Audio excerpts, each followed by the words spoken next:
Hello and welcome to this week's episode of Confessions of a Cleaning Business Owner. And I'm really excited today because I'm going to be chatting with Keith and Bex from MBT Property Management based just outside Ashford in Kent. And I'm just very excited to find out a bit more about their story, about their business, and also, most importantly, what's the goss about working with your other half in your cleaning business. So welcome, Keith, and welcome, Bex. Really nice to see you. Yeah, nice to see you too.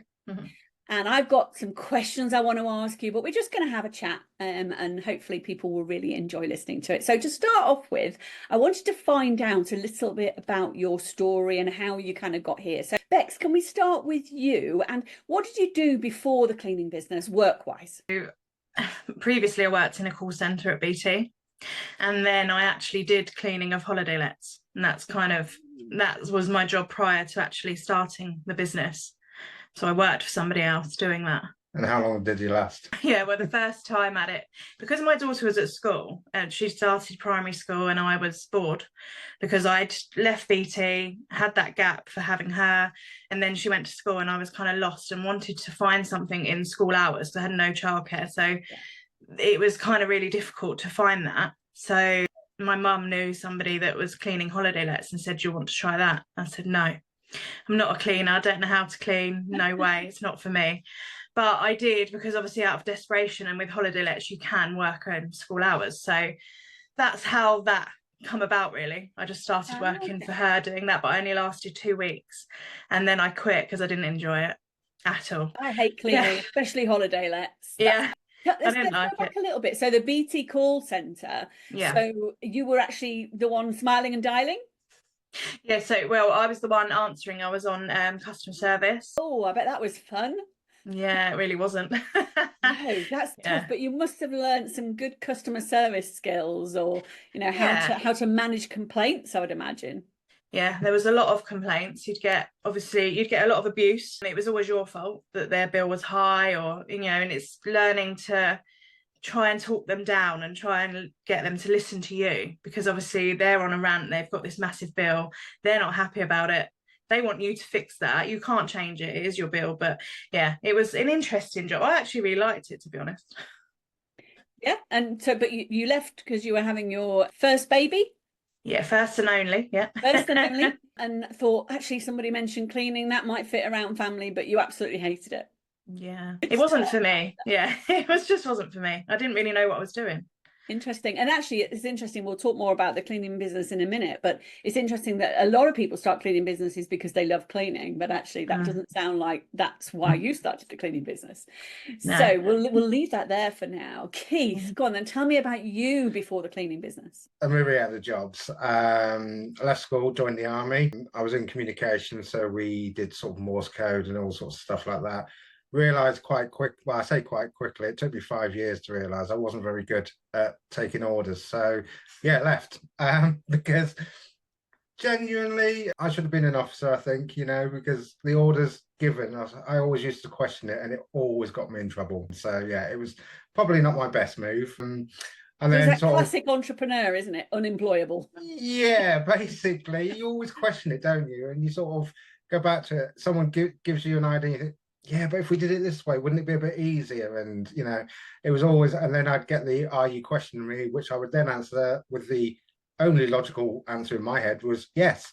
Oh, I meant to say no, so it'd get me in trouble. Then I did a few other jobs of customer service, call centres, similar to Beck, and then fell into the ambulance service. Just saw an advert one day, thought, oh, I'll start that.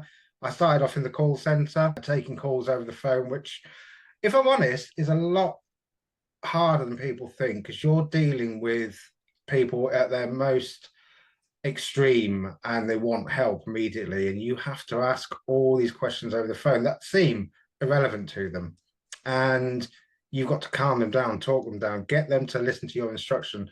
You think in the most extreme cases, you've got to give them instruction to save life, and people you've got to repeat it and repeat it and repeat it, which was difficult because you'd get some horrific calls, and PTSD is quite high in the service because you sort of have that stress levels.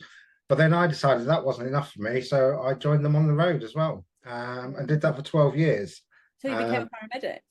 Yeah, well, I was a technician, so there's a couple of levels, but the difference between the paramedic and the technician is not too dissimilar, but the same. Ultimately, you have quite a lot of skill set, and you just go out and do stuff. I mean, my final role within the service, I was on a critical care ambulance around here.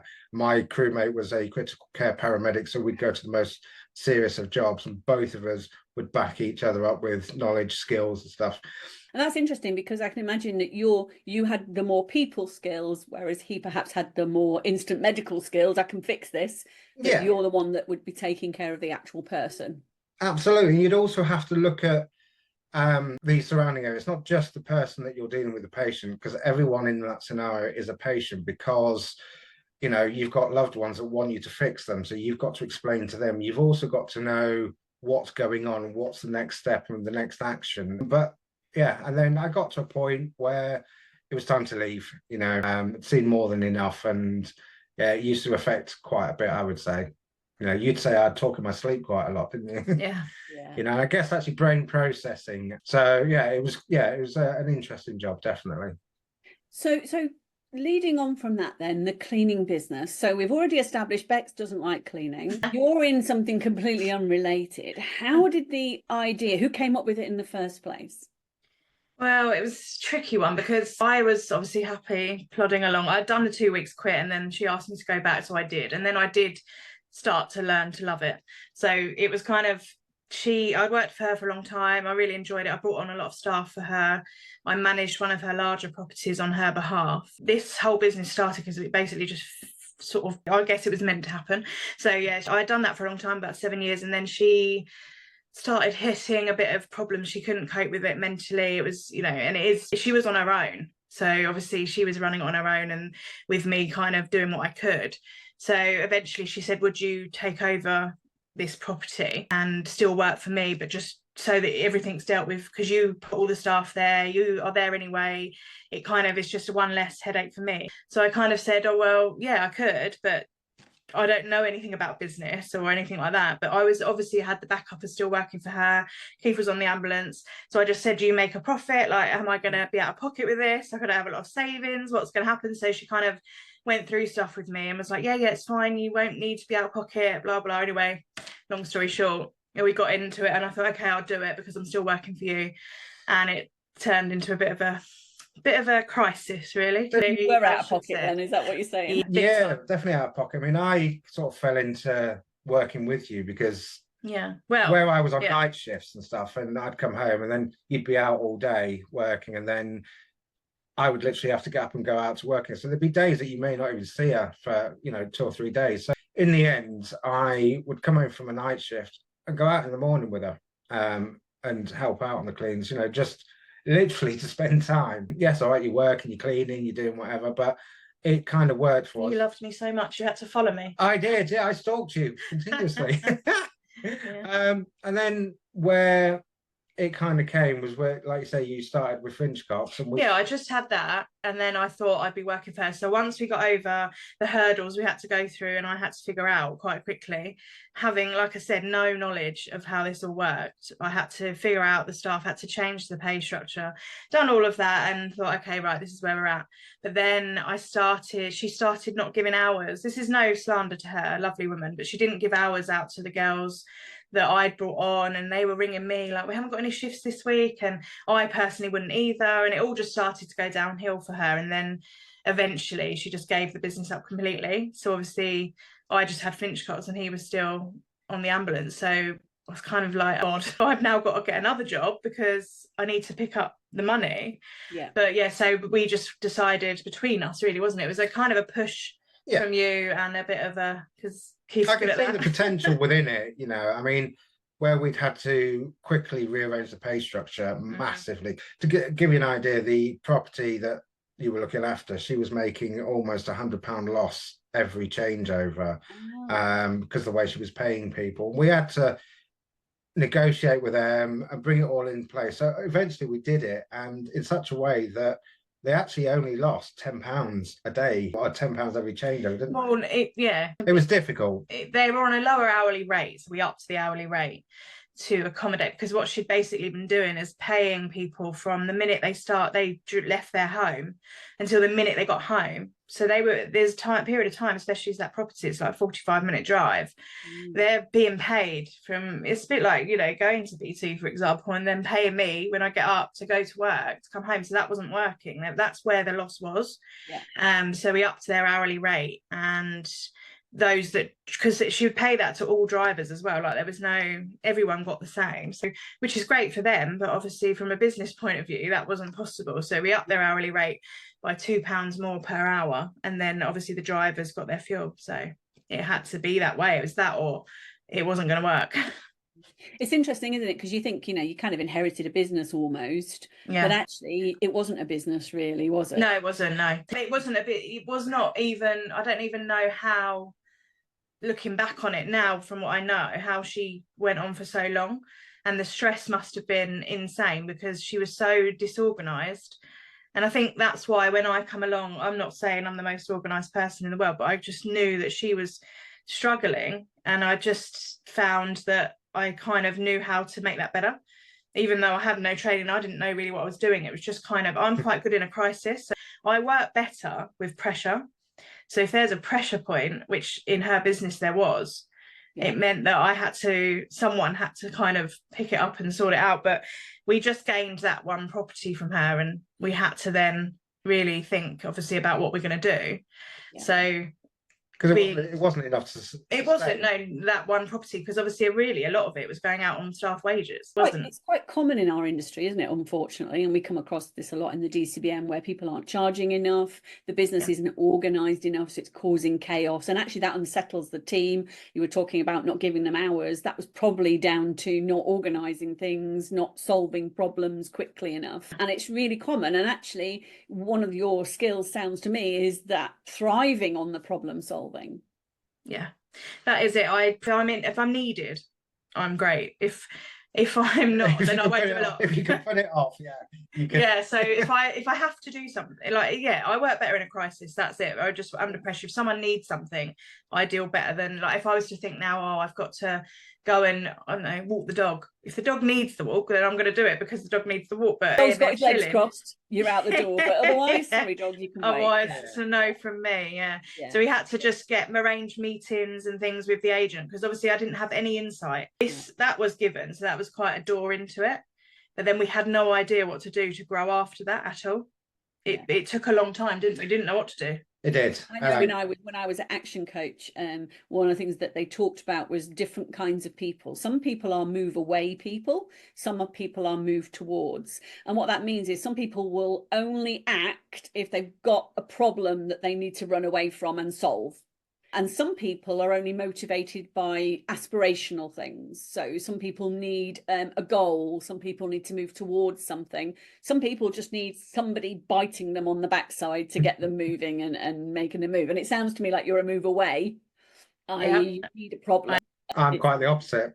I'm the but that's good, and we'll come to that as to why maybe it works. One interesting thing though is that I picked up on there is I remember when I started my cleaning business, I just came home one Friday night with this mad idea that this is what I was going to do, and my husband kind of looked at me like he does, and you've met him, and basically sort of went, okay, sure.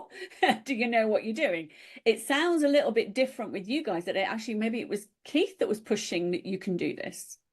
Yeah, it was more Keith, because obviously we only had the finish cost, so it was kind of a decision to either get rid of that and just I do something else, or we try and get more clients.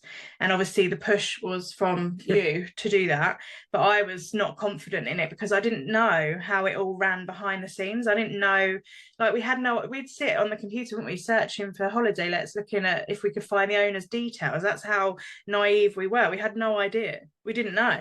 Yeah, it's basically cold, as if to cold call and stuff like that. And it kind of, once we got in with the agents, it sort of... Well, we had to do something because we had no access. So with holiday lets, I think we get asked this question quite a lot, is how do you get in touch with the owners? Do I message them on Airbnb? Yeah, like, how do you do that? And the answer is I don't know, because I do know now. I didn't know then, but it still is a bit of don't know, isn't it? Because a lot of them are sort of behind, I don't know, like a barrier. There's no, you know, you've got agents and things like that, so you have to get through, and getting through to an agent in a massive call center, specifically somebody that is looking to deal with the housekeeping, is impossible. So you inherited a little bit of a business, but it wasn't a great business. No. And Keith was kind of like, we can build on this. Is it always going to be holiday lets? Yeah, so that's because that's all I'd ever done. I'd never done domestic cleans, and that was all I kind of knew how to do, or how to clean. I know you can clean anything, but that was kind of my speciality. So it was always going to be that or nothing. It was that, or I come away from it completely. And we did try domestics, didn't we? I mean, when we first started, in desperation, where we had like a couple of weeks with nothing really going on, we're like, we need to do something. So we dipped our toe in the domestic market and rapidly understood why it was not for us. Because it's a different clean. It's, you know, there's budget constraints, there's everything in there, there's all personal items and stuff, and you know, I think it's what you get used to. Yeah. So if I'd have been working in that domestic setting in houses, then obviously that's probably the route I'd have gone down. But because it was holiday lets that I had always ever done, I'd never done cleaning prior, and as we know, I didn't really like it. It was never going to be a thing for me to walk into someone's house and clean up their stuff. It just wasn't going to happen. No, we struggled with the domestics, if I'm honest. Because I think because you get used to not having stuff around. Because holiday lets are quite, although a lot of them, you know, some can have quite a lot of trinkets and things like that, it's not personal items. So tell me about the business now. What's it look like? Before that, how long ago did you start? Just so we've got a place point. So we're probably coming up to our ninth year now. So it was kind of how the business is now compared to how it was then is obviously massively different. Hugely different. I mean, I'll give you an example. Is when we started, it was just me and Beck and a few family members, and we took on everything ourselves. Now, as you know, I'm a big advocate of outsourcing certain stuff, because within the holiday let industry, there is opportunities to expand it and to have other revenue incomes, like, you know, building a laundry and stuff like that.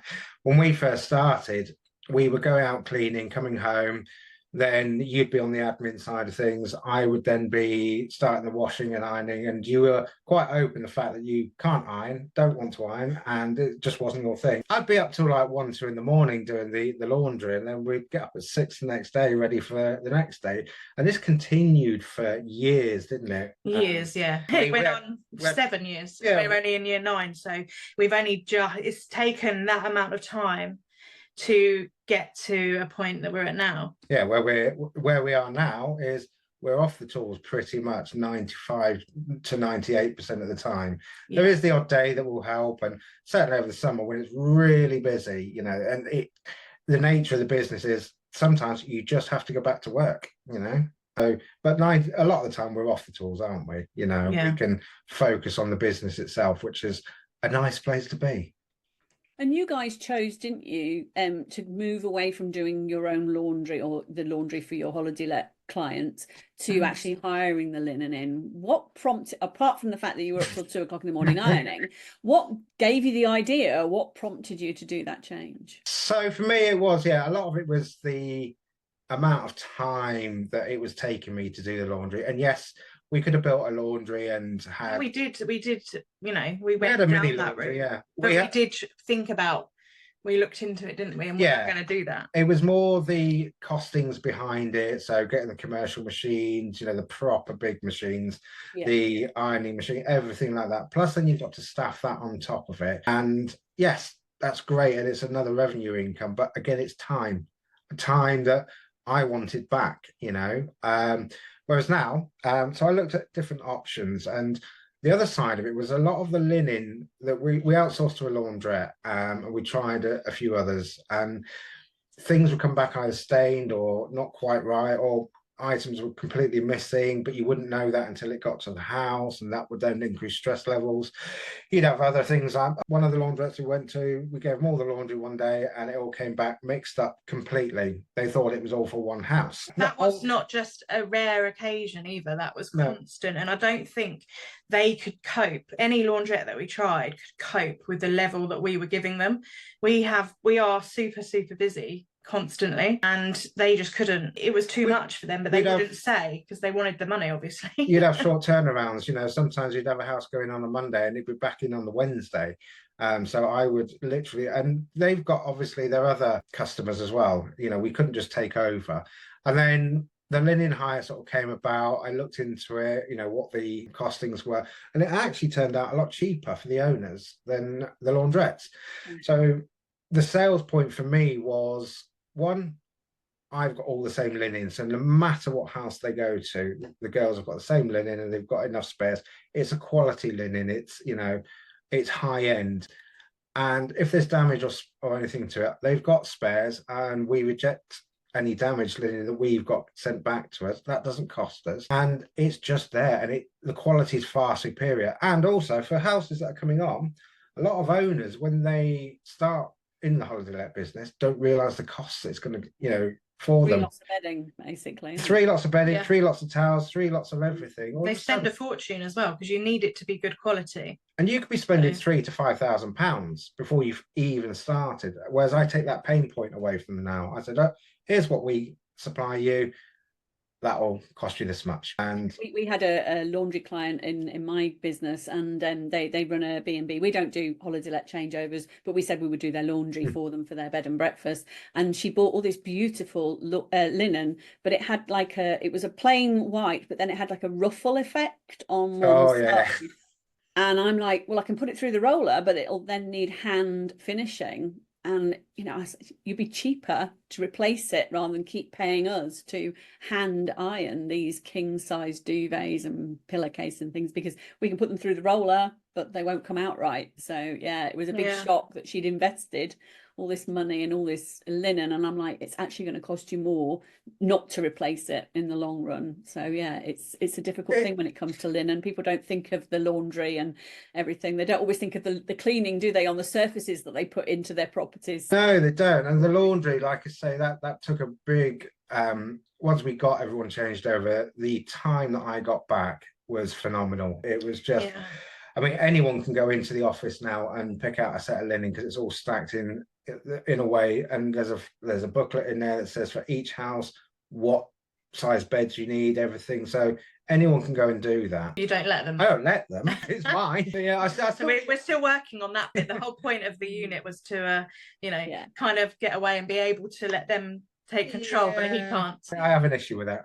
It's funny actually, because I did a masterclass on profit and lifestyle the other night for our DCBM members, and one of my sort of tips towards the end was let it go. Stop being a control freak, because often we're all guilty of that in our businesses. It's our baby and it's understandable. Part of becoming a great business owner is letting it go, and you've systemized it, so you can delegate that.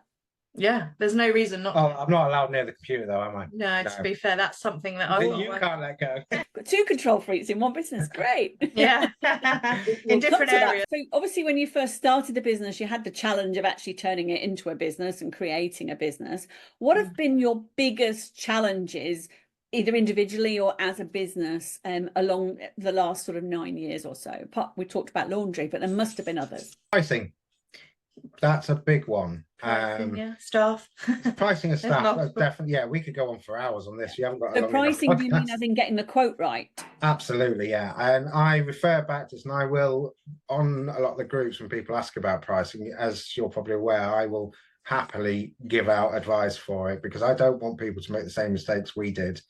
I always refer back to a quote that I did when we first started for a 2-bed house, which was £55 all in. Now, bearing in mind, it was also including laundry, and also a 40-minute drive there and back. So, when you think about that now, I look at it now. That sounds like the ideal client to me. Yeah, and I look at that now and I just think, I wouldn't even none of our prices are anywhere near that now. We do a set pricing system, as you know. But what would that £55 house be now? What is a realistic price? Oh, I'll tell you what it is now. It's £250. Wow. And do you know what? That client's still with us. You know, we came back and I discussed it with him, and yeah, he was more than happy. And again, it's because we take that pain away for them. We take that on. So that's the sales point for them.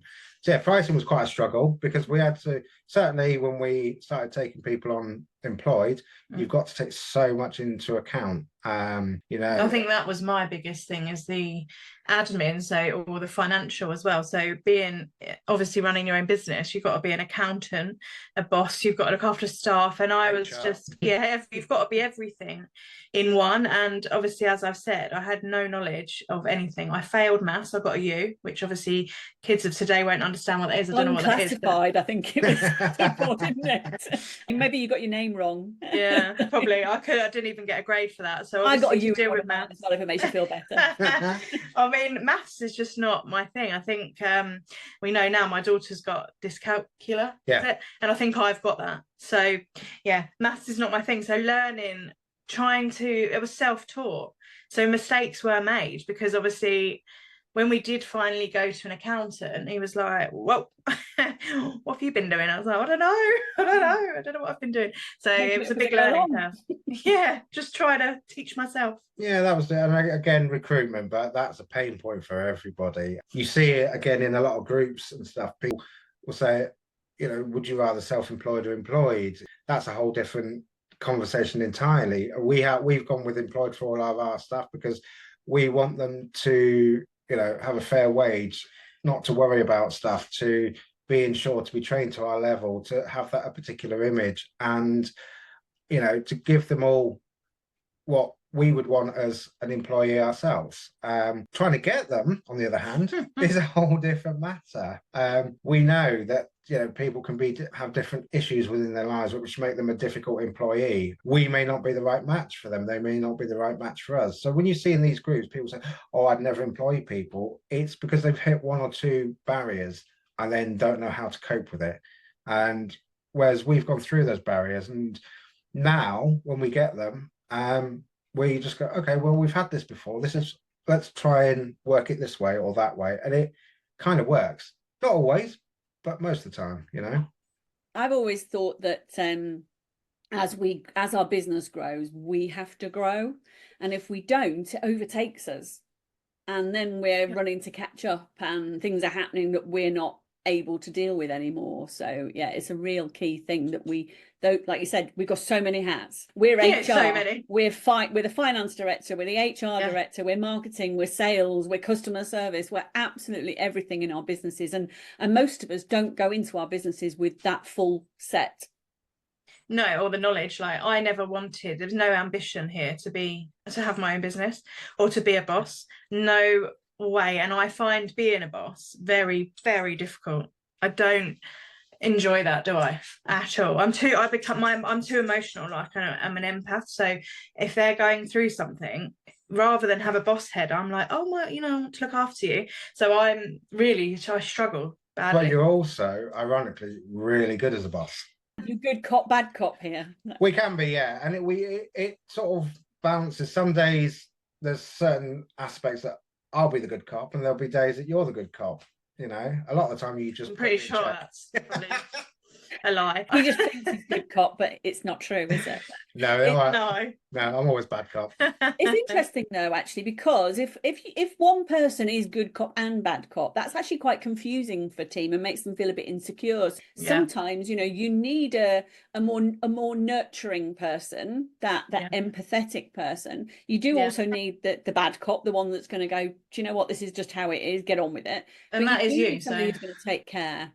Yeah. I think because you're an empath, I'm very logical, so to me it's just follow a set pattern and that will work. And I think you being understanding with them, you can communicate it better, definitely. But I'll come up with a logical solution and say, right, you let them know Yeah. what we're doing. Yeah, it's a good mix, that, isn't it? And quite helpful to have in a business. And I know Louise and her husband, you know, they work in a cleaning business together, and they are very different. And you know, you'll meet them at the awards actually, so you'll see how different they are together. I don't know if you've met them together before, but No. they are very different, and they do bring those two dynamics to the business. And although I joke about me and Mark, we're very different too, and that's why we clash a lot. But also, actually, if we did run a business together, we would bring different skills, and that's the reality. So that leads me on quite nicely to talk about this dynamic, okay? Because it's actually not that unusual in the industry. I do see a lot of couples, but you guys seem to be able to make it work. And, you know, like I said, I very honestly said, my husband and I would just bicker constantly. We can't even put up a shelf together. You know, we have different ways of communicating. He will say one thing and I'll go, well, that's what I just said. And he goes, no, you didn't. You said it in a different way. We just communicate differently. So how does it work with you guys? How do you stop that bickering? How do you keep work and home a bit separate, or do you? We don't. We do bicker, definitely. You know, it's part and parcel, I think. It's difficult. It can be really difficult because you can get to points where you've had heated arguments and just really not like each other, but you've still got to run the business. You said that earlier, because I think it's unique, because if you were, you know, if you and your husband are having an argument, and that you can sort of, if you, however you deal with that, if you walk away from each other and you have that space, you can't really do that, because obviously we still got to communicate. So if you have a bit of an argument, which everyone does on a personal level rather than anything to do with business, you still have to communicate with that person, which is quite tough. Really so hate to annoying. say, but can you please send that email to the accountant? That'd be lovely. Thank you very much. Yeah, it's frustrating. So have you guys just learned to park it? So you almost like, we're at home now, we've just had a row, but you know what? We have to park that because we're now at work. Is that how you deal with it? I think it's really hard to explain. We don't really argue, do we? No. What will happen is we won't argue, but obviously we're in each other's pockets all of the time, because obviously we work together, we live together, it's all the time together. But I think what happens is I'm really not argumentative at all. Probably as people get to know me, I'm really laid back. I'm quite, you know, chill. I don't do argument. I don't do confrontation. If you've got an issue with me, speak to me directly and we'll deal with it, and that's fine. And I'd rather do that. Whereas you're quite the opposite. You'll build and build and build, and then it will be something really stupid, like the dog went for the other dog, which is actually a real thing that happened the other day, and he'll go out of nowhere because he's held it in. And obviously you can communicate with people really well, but not with his actual it's a difficult one, isn't it? But we get through it. We do, we work out. I mean, I think with the business it will always be a priority. It has to be, and to keep it out of the house, we've done things to facilitate that. We've only just got a unit, you know, however long ago, 6-7 months ago, and before that it was in the house. And it come to a point where it was like, it was difficult. I can't cope with it anymore. I want us to have that separation if we can. So that's what we can. And if there's anything that, you know, that is important that comes through, it's normally on email. We've got it on our phone. We can have a quick look and then think, right, can I deal with that right now, or do I just leave that till tomorrow? And that's what we do, don't we? You have to try and make time. I think we really struggled in that 7 years. We always say 7 years because that was the time where we were 24/7 working. So we had no time for each other at all. And to bear in mind that Keith and I have only been together 10 years next year. Yeah. And we're in our 9th year. This happened really soon into our relationship. So we'd been on one holiday together, hadn't we? Well, you've been away a few more times. But we went when we first got together. Yeah. And then after that, we didn't go away together for 7 years because we were building the business. So I don't think we had time to know any different to what we know now, if you know what I mean. It was I get it. So have you managed now with the unit and with the things that you've changed, probably more over the last couple of years, you've made those significant changes. Has that given you a better work-life balance? Have you managed to separate that a little bit? Definitely better than. We still talk a lot about business because Keith loves and lives and breathes MBT. So it's he absolutely loves it. I'm not saying I don't love it, but I also just, I don't know, it's hard to explain, isn't it? Like, I like things outside of it as well. You close the laptop and that's it, you're done. Well, not really. My brain still goes because obviously I've got a lot of bookings to deal with and the phone's always going. Yeah, but I think you are obsessed with it. You're for the admin side, whereas I'm very much for the growth side. So I see opportunities and I see other avenues, and I want it to get, as I've said before, to a point that we sack ourselves, and then we can move on to something else. But at the same time, yes, I do love it. I love it amazingly because I'm quite proud, as you are, of what we've achieved. It's not a bad thing that you love it. No, and at all. We're responsible for people. We're responsible better than the alternative. Yeah, exactly. Could be me. No, I don't hate it. But no, it's sort of grown over time, and it does become part of your life. But again, I think that's the entrepreneur in you. It becomes part of your life. I think that's where we've had arguments previously before we got to this stage, is he was constantly wanting to push, but I had to be the realist and be like, well, how is that going to be done? So I think that's how we work well together, is that he's really up here, but I'm more like, let's be realistic about it, because there's only so much we can do. And you've got to remember that the staff, and this is something he really struggles with, is that no one is going to care about his business like we do. They're just not going to care about it.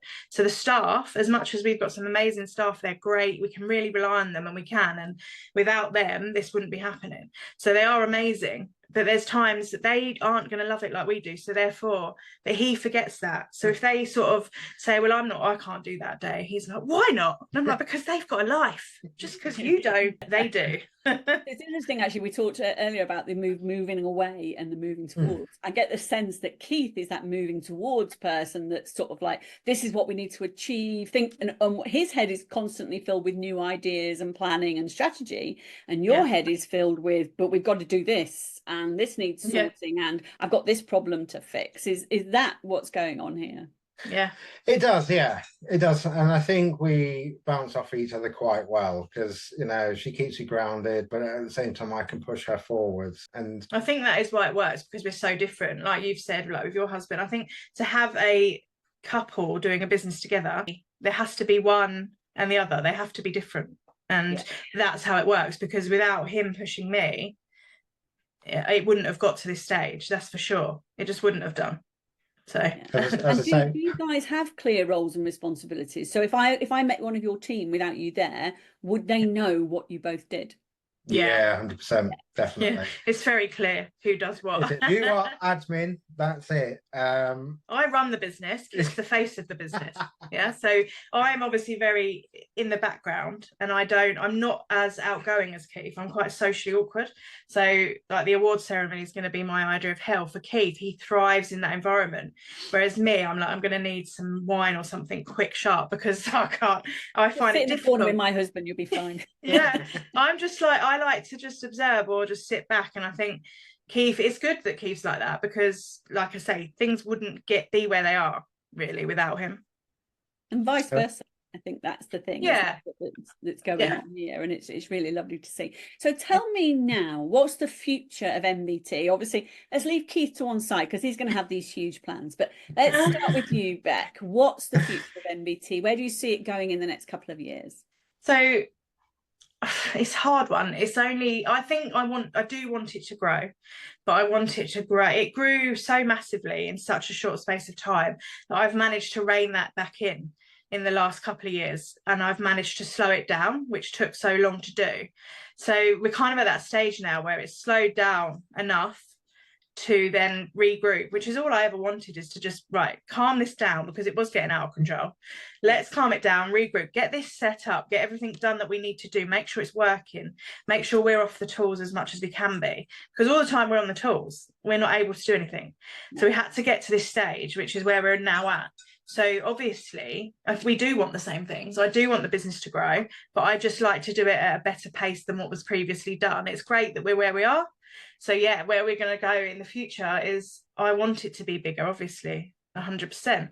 We will grow, we will continue to grow, and hopefully, eventually, we can be on a beach somewhere, just letting it happen. That's the idea. For you, it's about manageable, sustainable growth that doesn't get out of control, but that actually could still get you on that beach. Which beach would it be? I mean, on my dream on my bucket list is, I really want to go to Maldives for about a month. I want to do travel for only a month, I want that time. To think about taking a month away from the business now is a little bit like, yes, it's nearer, it's definitely in sight, but it's a plan that I want to travel more.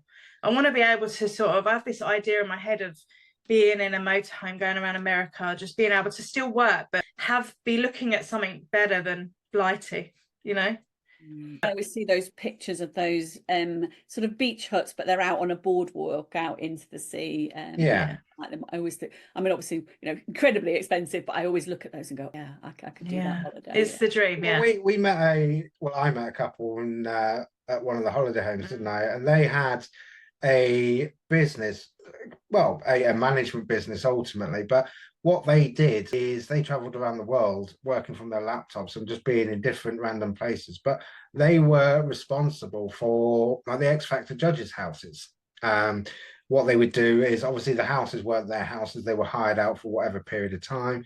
They would organize things like the housekeeping, the maintenance, the food on site, all the stuff for the celebrities. And they just did that, and they were just tapping, you know, and it was great to see that. And it was not too dissimilar to what we do.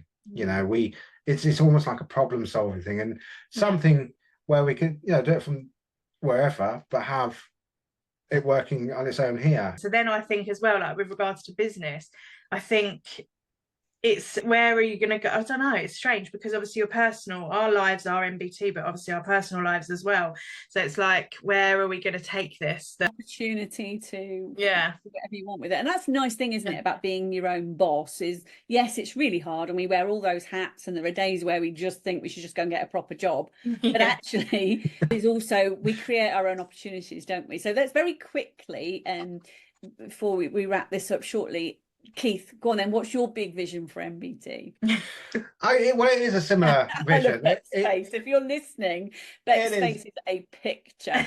Scary. She's currently looking at, oh my God, what's he going to say? No, I think it's really similar. You know, where it's that autonomous, we can go and do these things and just be sort of dip in and out. The whole Route 66 with the camper van, we've both come up with that idea. We love it. You know, I'd love to be able to just be sat there somewhere on that route, flip open the laptop. Oh yeah, quick email. Right. Do you think you'll be able to though, realistically? Yeah, of course I will. Yeah. Once I teach them all how to sort the linen out, that's the main. Because I can do that from anywhere. Like I'm set. I can do that. So you have to sort of work towards taking him with you. I think for me, it's the letting go, which is, you know, I am learning. You know, I am learning that. It is hard, but you know. So that's your next big step, I think, with the business is let go, but also grow, but just at a slightly slower rate, you know, a nice comfortable level. Yeah, we'll get there eventually.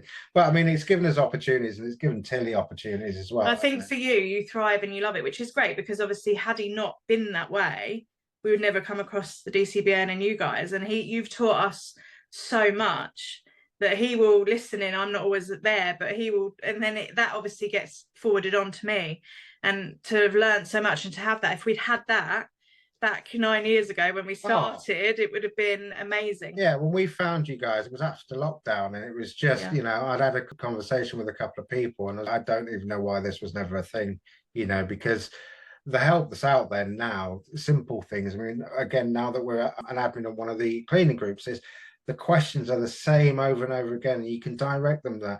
I will pop up every now and then and give the advice from my perspective. It may not be right for them, but it is, you know, a view for them. And that's why we help where we can, because we didn't have that help, you know, until you guys came along. And yeah, there's loads we've learned, isn't there? You know, like, oh, we should be doing that. Okay. Yeah. But we do self-taught here. So. And I think one of the reasons I'm so passionate about it is because I started my business even longer ago, 2008. And I remember there was a couple of online forums. It was a kind of cleaning forum. I didn't really, there was Facebook existed, but didn't really use it that much in those days, and certainly not to the level it is now that people use it. And I remember telling people on this forum, who were mostly carpet cleaners or commercial cleaners, and mostly blokes, and I remember sort of sharing what I was planning to do with my brand new domestic cleaning business, that I was going to have this, I was going to build it to this, and they laughed at me. I literally got laughed at, because there was, as far as I was aware at that time, there was nobody out there that had built what I was planning on building. And actually, when I look back, it was probably half what I did eventually end up building. And there just wasn't the people out there to help and support me other than laugh at me, or the carpet cleaners telling me that I couldn't do it with a Henry vacuum cleaner because they're rubbish and you need professional equipment and all this sort of stuff. And there just wasn't it out there. And I hope that that's what the DCBN does, is it gives people that support either when they're starting up, or like you guys discovered us when you were sort of 5 or 6 years in. And actually still gain that support and still do. So yeah, and I'm still passionate about it, because I actually believe that the better all of our businesses are, the better mine will be. And I do believe that for the whole industry. Before we finish, just want to talk to you guys a little bit about your podcast, MBT Unplugged. So tell me a little bit about it and why you started it, and what sort of topics you talk about. So we started it because it became an idea from Beck, who, as you know, the introvert had the idea. I like that. No, she ran away from it. What I also do is say things without thinking, so it'll come out. It'll come out. Saying it out loud. Yeah, and if I say it out loud, we're done. Yeah, we're doing it. That's done. Basically what happened. Is she said, "Oh, I'd really like to do a podcast." So, and then that was it. And about 2 weeks later, a microphone came to the house, and I then set it up, and we did it. And it we worked. Haven't done it. I mean, when we first started, we couldn't even look at each other before introducing ourselves, because we would just turn into fits of giggles. We were just like, really? What? It's so, it puts us both out of our comfort zones, if I'm honest. As much as I'm quite confident and outgoing, it still felt a little bit weird. And the idea was just to be real and talk about our business and the problems we come across from a holiday let perspective, and just again a couple perspective. We've got the connection to the cleaning industry because we all do cleaning of some form, and just to say, do you know what, people, it's all right, these things happen, and then we've had feedback, haven't we, where people have said, I love the podcast because you two are just real. We love how you just come on with a subject, it then goes off tangent, you two end up bantering with each other and having a go, and it's just how we are. That's there is no sort of script to it, is there? No, it's very off. I thought it wouldn't really do very well the first time. Obviously we did it, and then I was like, no one's going to care about that, nobody. Why are we doing this? It's a waste of time. But again, he's the one that's like, come on, we can do it, and then obviously people do like it. And I think it is just because sometimes you can have something happen, regardless of whether it's holiday lets, domestically, in commercial, something will happen to you, or in life, or whatever, and you think, oh my God. Or if it's a monumental mistake, I always think if you've made a mistake in your business, you always think you're the only one, and it plays on your mind so much, like, oh my God, I really have messed up here. But actually you're not alone. And I think that's kind of where the DCBN come in as well, is that you're not alone, and it's nice to be able to see that everyone is in the same boat. So that's why we wanted to do that. I remember when we first started this podcast, Louise turned up at my office with some microphones, like, come on, we're doing it. We talked about it, but I hadn't really been serious that we would actually do it. And we recorded our first 2 episodes in my office. Just Louise was wandering around. She was pacing while she was talking. Really funny. And I remember telling my daughter about it, and she was just like, I'm not being funny, Mum, but who's going to listen to you talk about cleaning? Thanks for the support, Emma. You won't be listening, so I can say what I like. But actually, 75,000 odd downloads later, and we have 1,000 downloads a week now. It's not a huge podcast by any means, but it's consistent audience now, which is brilliant. And I meet people that listen, and it actually gets you out of your comfort zone. I think it's good for you to put yourself out there sometimes as well, isn't it? It is. And I mean, we need to be more consistent. So we'll have season 3, because season 2 didn't really take off, I think, because we tried to do that at the beginning of summer. Yeah, we had a really busy summer, and then illnesses and blah-de-da-de-da, normal life stuff. So you kind of, summer's not a good time. Saying that though, we had that people that have started with us, and I know, it was really weird. Then we had somebody start saying, oh, my husband's in the police, and him and all his colleagues have been listening to it as well on night shift.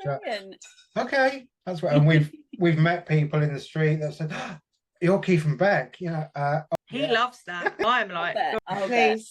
So it's MBT Unplugged. Is it on Spotify and iTunes? Yeah, it's on Spotify. Probably is on iTunes somewhere. I know I've put the link in there somewhere, but yeah, it's all over. And yes, we will get another episode out very shortly. But there's a good chunk for people to get addicted to already. Yeah, it's a huge amount. And Brilliant. we just babble on all the time, you know. Yeah, well, a bit like Louise and I, really. So anyway, thank you so much, both of you. It's been really lovely to find out a bit more about you, actually, because I knew some of the story, but not all of it. Yeah. Hopefully those listening have kind of taken a bit of inspiration, and also maybe sort of empathise a little bit with the dynamic of working together and two very different personalities. And thank you so much for sharing with us. Oh, thank you. I appreciate Thank you it. for having us.